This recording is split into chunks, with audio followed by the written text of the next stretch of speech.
They say in the year 1869, the soil of South Carolina was still heavy with secrets, the kind that refused to stay buried. When the Millcroft family moved into the old Parson estate on the edge of Edgefield County, folks thought they were just another bunch of dreamers trying to start over after the war. But within weeks, whispers began spreading through the small town. Whispers about footprints that appeared outside the Millcroft home each morning. Footprints that didn't belong to any living soul. At first, it was easy to explain. A stray animal, a prank, maybe even a drifter passing through. But then, someone noticed something strange. The prints were human. Some small, some large, all clear in the damp earth. Yet when the townsfolk compared them to the family's shoes, not a single one matched. The prints didn't fit their size, shape, or even direction. Some were twisted backward, as if whoever made them was walking into the house, without ever turning around. And that's when people stopped visiting the Millcrofts.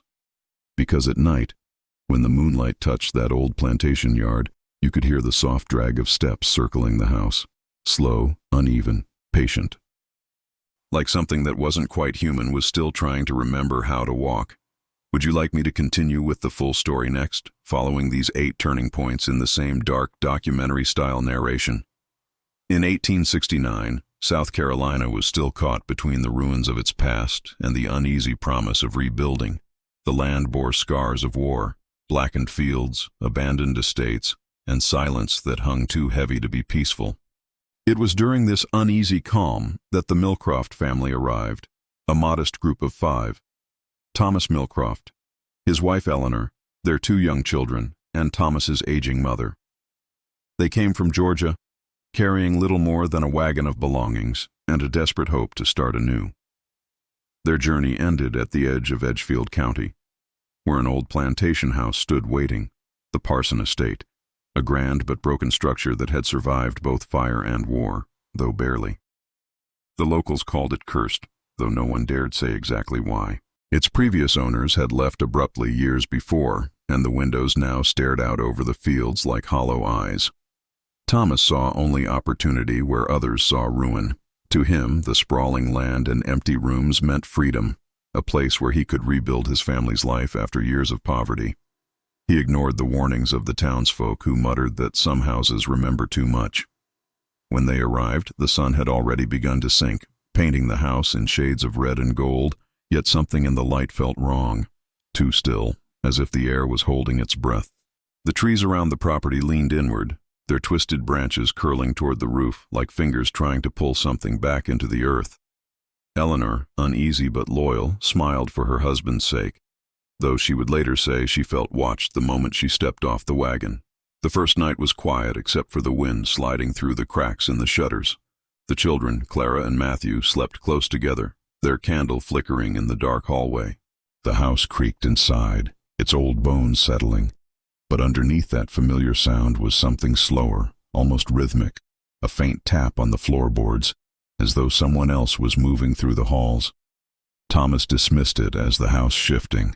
After all, old wood remembers footsteps, he joked to his wife, unaware of how close he was to the truth. By morning, they began to settle in. Eleanor swept dust from the front porch, and Thomas ventured into the fields, mapping out where he'd plant his crops. But what caught his attention wasn't the soil. It was the ground near the edge of the property. There, imprinted deep in the damp earth, were footprints. Dozens of them. Some looked recent, others half washed away by the night's dew. He assumed it was from his own boots, yet when he stepped beside them, he noticed they were too small, too close together, as if a child had been running barefoot. He brushed it off at first, though the thought lingered uneasily at the back of his mind. As days passed, the family's laughter began to echo faintly through the empty halls, and for a brief moment, it felt as though the house had softened. But the locals kept their distance. The man who delivered supplies refused to step past the gate, claiming the ground around the Parson house never held the same pattern twice.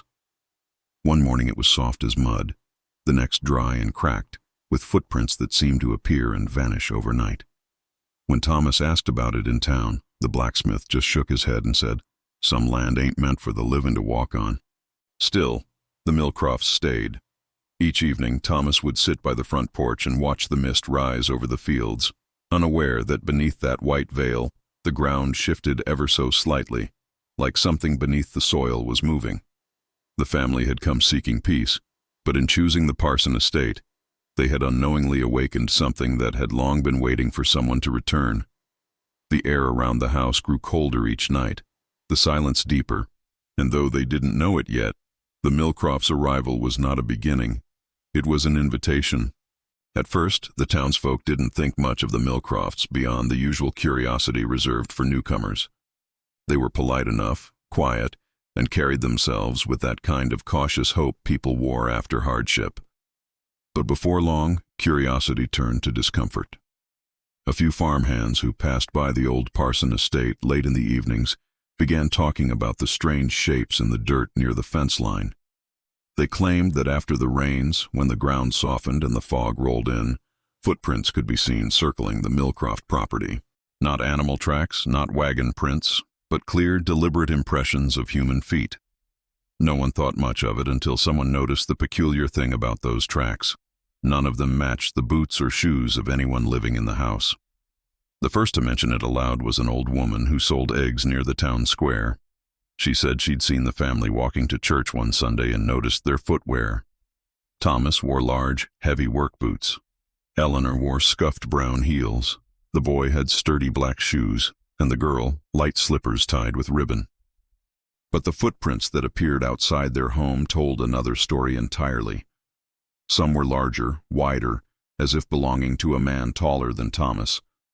Others were child-sized, but oddly long, the toes spaced too far apart. And then there were the barefoot prints, small, fragile-looking, pressed deep into the earth like whoever made them had been walking on soaked ground for miles. The whispers grew louder with each passing week. People began claiming that the prints didn't just appear. They shifted. One day they'd be near the porch, the next, trailing around the back of the house, always in pairs or small groups, never a single set. There was no sign of trespassers, no stolen tools or broken fences, no reason to suspect anyone was sneaking through. But there were marks that made no sense. A print that stopped suddenly at the base of a tree with no returning path. Another that crossed through puddles without disturbing the water. The strangest were the ones that seemed to start in the middle of nowhere. Deep impressions in the grass that began without a single leading step. Thomas tried to dismiss the rumors, but even he couldn't ignore what he saw one morning after a heavy storm. As he walked out to the fields, the soil was wet and clinging to his boots. And there they were again. Fresh tracks leading from the edge of the woods straight toward his front steps. He followed them carefully, heart pounding, but what made him stop wasn't the direction. It was the shape. The prints were narrow, deep at the heel, with a strange curve inward, almost like the feet were turned the wrong way. He called for Eleanor, but when she came, the wind had already begun to erase the outer edges of the prints, as if the earth itself was trying to hide them. By the third week, even the children noticed. Clara, the younger of the two, asked her mother why there were so many people walking outside when no one ever knocked on the door. Eleanor scolded her for making things up, though the unease in her voice betrayed her fear. At night, the sound of soft steps echoed faintly on the wooden porch, just once or twice, never long enough to prove real. The next morning, the dirt would be marked again, this time closer to the house. The locals grew wary. Some said the footprints belonged to the souls of those who had died on that land during the war, wandering without rest.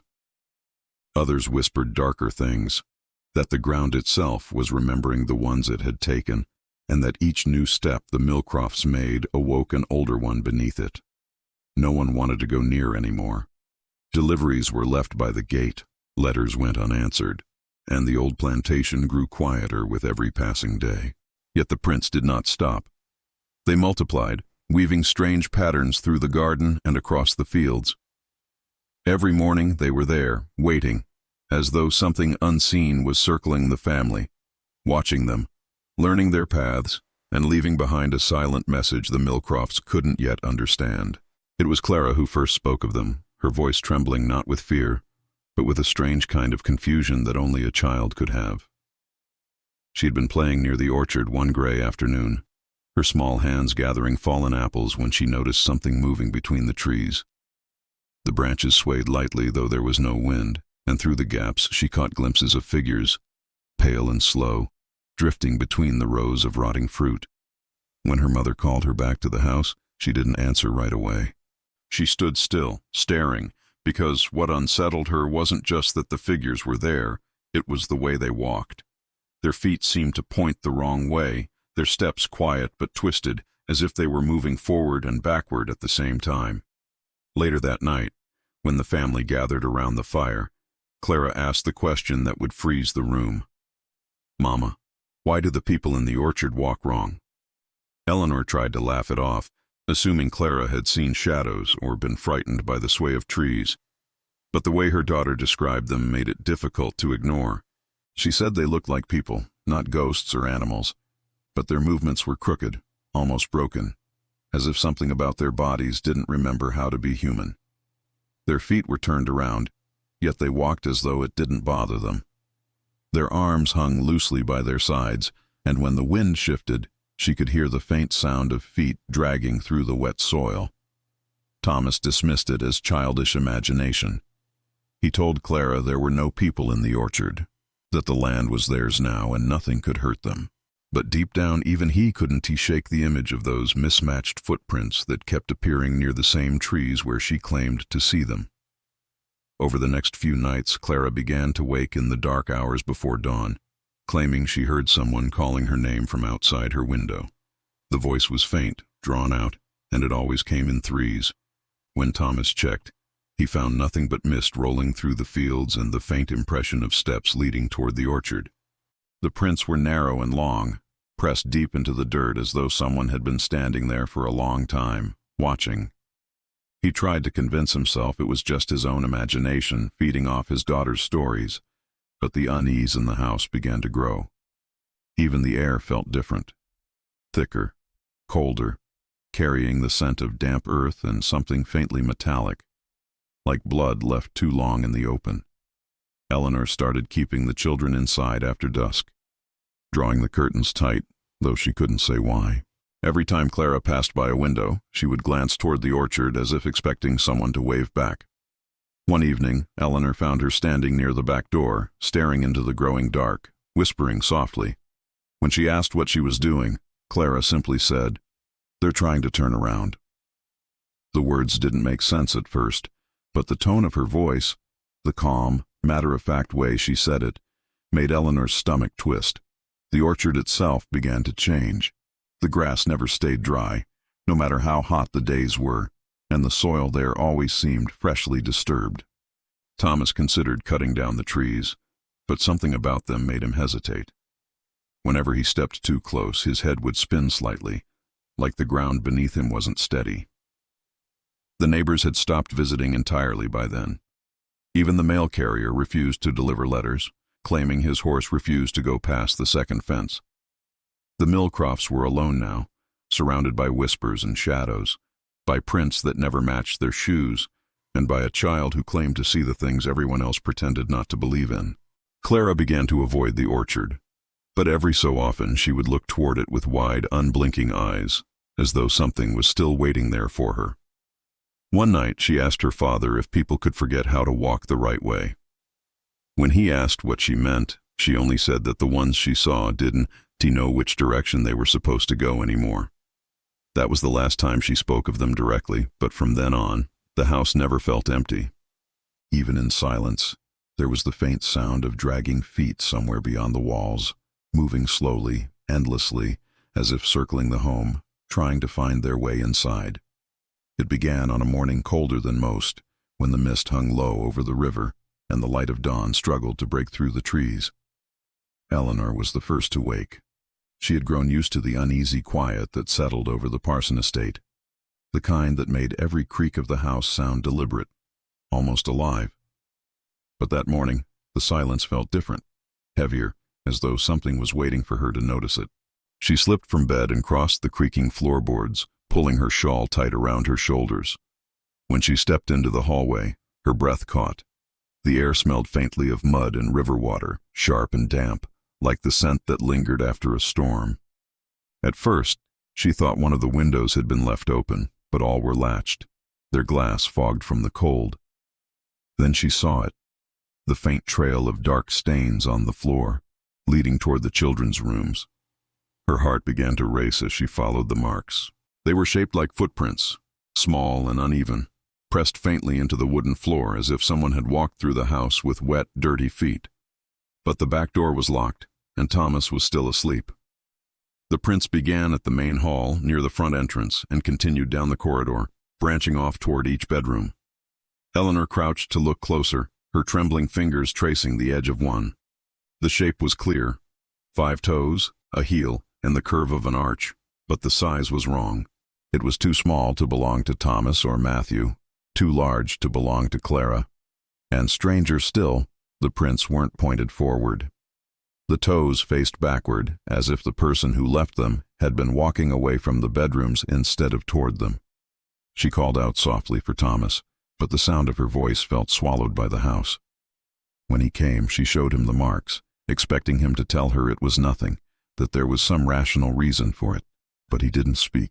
He only stared at the trail, his jaw tightening as he followed it to the base of the stairs. The prints stopped there, abruptly, as though whoever had made them had vanished mid-step. He checked every lock, every window, even the cellar, but there was no sign of forced entry. The ground outside was still wet from the morning fog, and that was when he noticed more of them. Footprints in the mud, leading up from the riverbank. They followed a straight path toward the house, each step pressed deep, then faded just before the front porch. Thomas went down to the river himself, his boots sinking into the cold earth. The air was thick with the smell of algae and rot. Near the edge of the water, he saw them again, only now there were more, prints overlapping each other, some smaller, some larger, as though several people had walked the same path again and again. But there were no drag marks, no scattered soil, no sign of weight where there should have been. It was as if the figures who made them didn't walk at all, only appeared, leaving behind their mark before fading into the mist. When he returned, Eleanor was sitting by the children's doors, her face pale, her hands trembling. Clara had woken up crying, saying she'd heard footsteps in the hallway long before sunrise. She said they had stopped right outside her door, pausing there for a moment, before moving away. Thomas told his family to stay close together for the rest of the day. He tried to wash away the prints, scrubbing the floors until his knuckles bled, but by evening, faint traces of mud still clung to the wood, as though the house refused to let go of them. That night, as they lay in bed, the sound came again. The soft, steady tap of steps outside their room, crossing slowly from one side of the hall to the other. Thomas rose quietly, holding his breath, and when he opened the door, there was nothing but still air and the lingering scent of wet earth. Yet when dawn came again, new prints had appeared, this time leading from the front door to the very foot of their bed. And still, no one had heard a thing. The morning Thomas decided to follow the footprints, the sky was the color of ash, and the air carried that peculiar stillness that comes before a storm. He had not slept much the night before. Every creak of the floorboards, every sigh of the wind against the window felt deliberate, as though the house itself was breathing. Eleanor had begged him to leave it alone, to stay inside and ignore whatever haunted their land, but Thomas could no longer pretend the strange happenings were tricks of light or imagination. Each morning brought fresh trails in the soil, leading toward the river or circling the orchard, and every time he stepped outside, it felt as though something was watching from just beyond the trees. That day, armed with nothing but a lantern and a shovel, he decided to find out where the tracks truly led. The earth was damp from the previous night's rain, and each of his steps left heavy impressions behind him. But the prints he followed were not his own. They were shallower, narrower, pressed at odd angles, as if whoever made them hadn't understood how to walk straight. They twisted and curved in unnatural ways, sometimes overlapping, sometimes diverging, yet always continuing in a clear direction, toward the woods that bordered the Millcroft property. Thomas crouched to inspect one more closely and felt a cold shiver crawl up his spine. The heel of the footprint was faint, but the toes were sharply defined, all pointing backward, away from the path he was following. It was as though whoever left them had been walking in reverse, moving forward while facing the wrong direction. The deeper into the trees he went, the quieter everything became. Even the birds had stopped singing. Only the sound of his boots against the wet ground echoed faintly in the still air. But soon, another sound joined it, the faint crunch of steps that weren't his own. They came in short bursts, uneven and uncertain, matching his pace when he stopped, pausing when he listened. Each time he turned around, the forest looked empty, though the feeling of being followed grew stronger with every passing minute. When he finally reached the edge of the river, he stopped and stared. The footprints he had been following did not continue into the water. They simply stopped at the bank, as though the figure had stepped to the edge and vanished. Yet when Thomas looked down, he saw his own boots in the mud beside them. And something was wrong. For a moment, he thought the water's reflection was playing tricks on him. But as he moved, his breath caught. The prints behind him, the ones he had made on the way there, no longer aligned with the direction he remembered walking. They were turned slightly inward, then backward, curving in unnatural arcs. It was as if the ground had shifted them while he wasn't looking, twisting his steps until they no longer matched his body's movement. He backed away, heart pounding, but the more he stepped, the worse it became.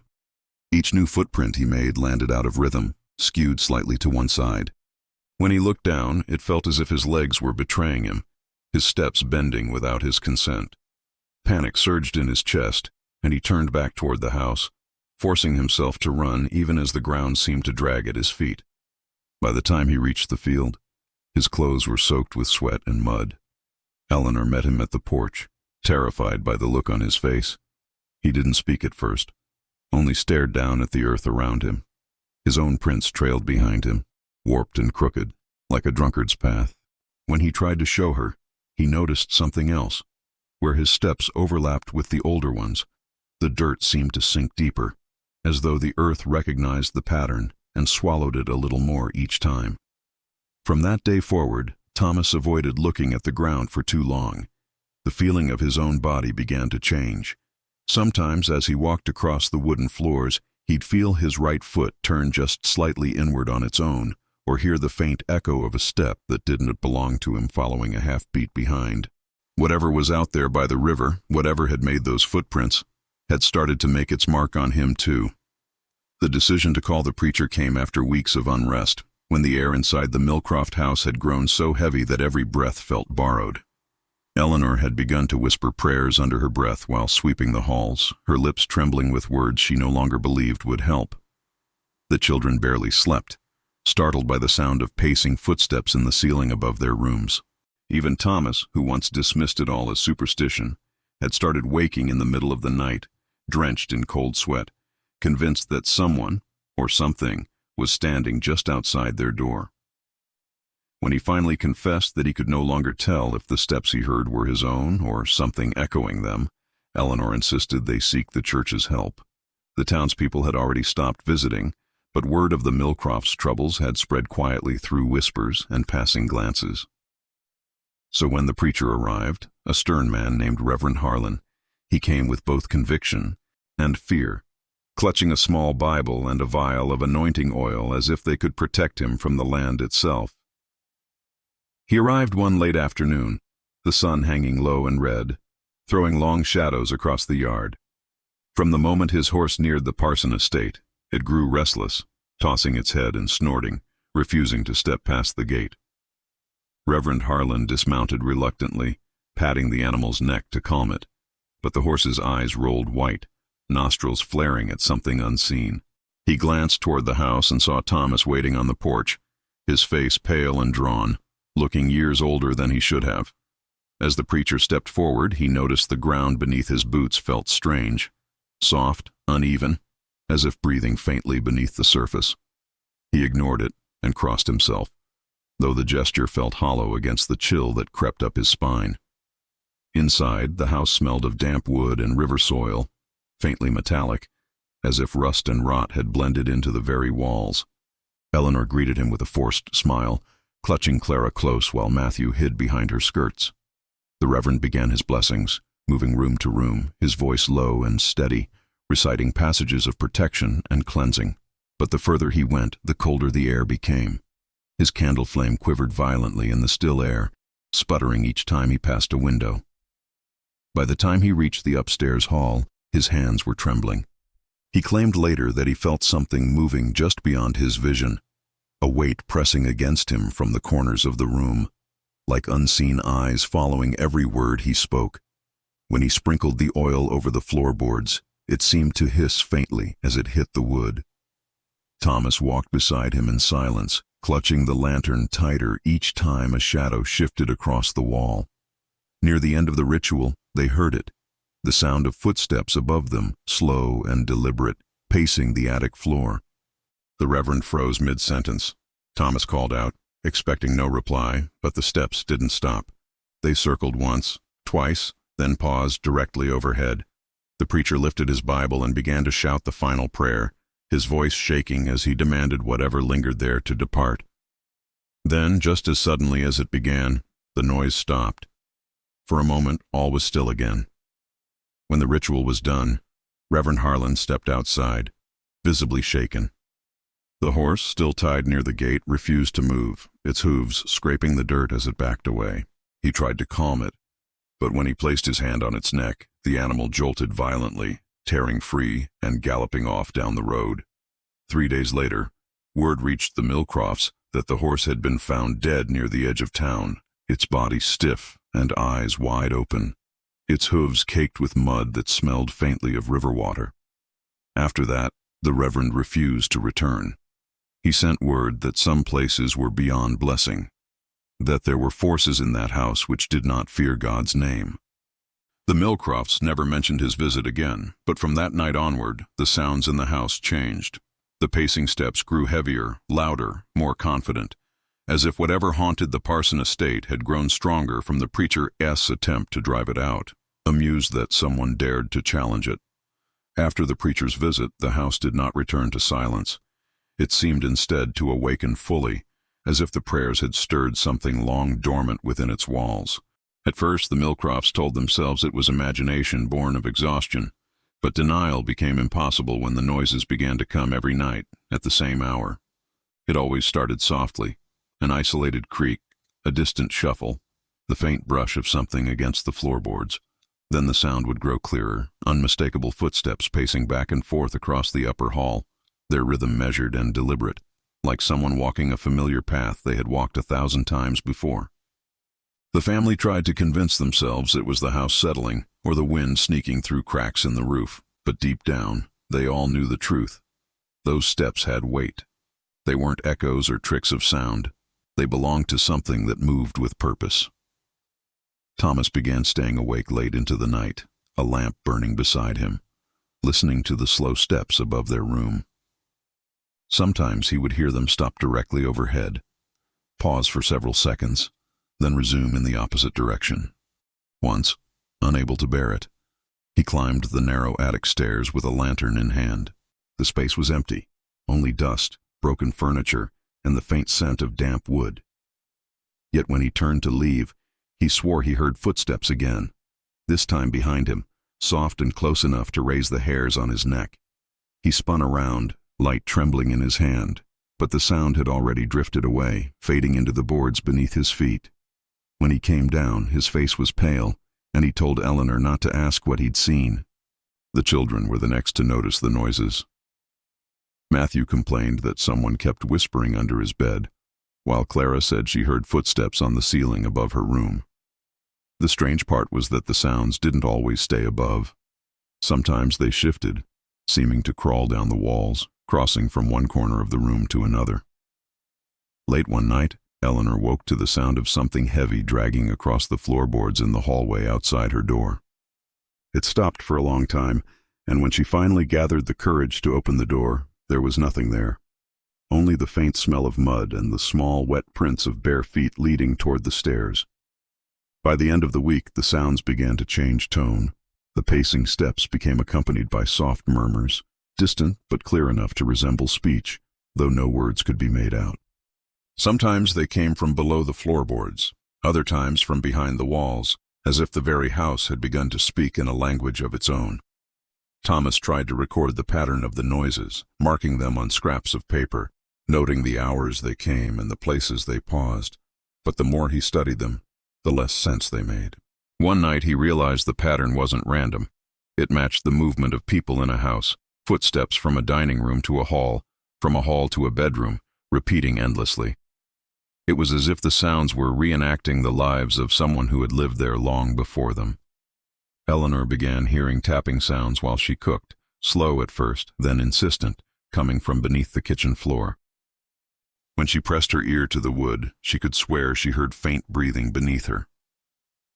On the seventh night, a loud knock echoed through the house. 3 heavy strikes on the ceiling, so forceful that dust rained down onto their bed. Thomas rushed to the yard, half mad with fear, but when he looked up, the roof was still. The sound came again moments later, and this time it moved. The steps that followed were unlike any before, sharp, hurried, almost angry, pacing from room to room above their heads. They stopped only when the lamp in Thomas's hand flickered out. From then on, the family slept in shifts, one always awake, though it made little difference. The noises became bolder, closer, no longer confined to the attic. Some nights, the footsteps came from the ceiling.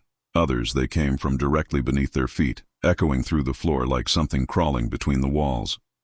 Each sound carried the weight of something that had learned the rhythm of their lives, their waking, their sleeping, their breathing, and was now moving in time with them. The Millcrofts realized too late that the thing haunting them no longer lingered outside.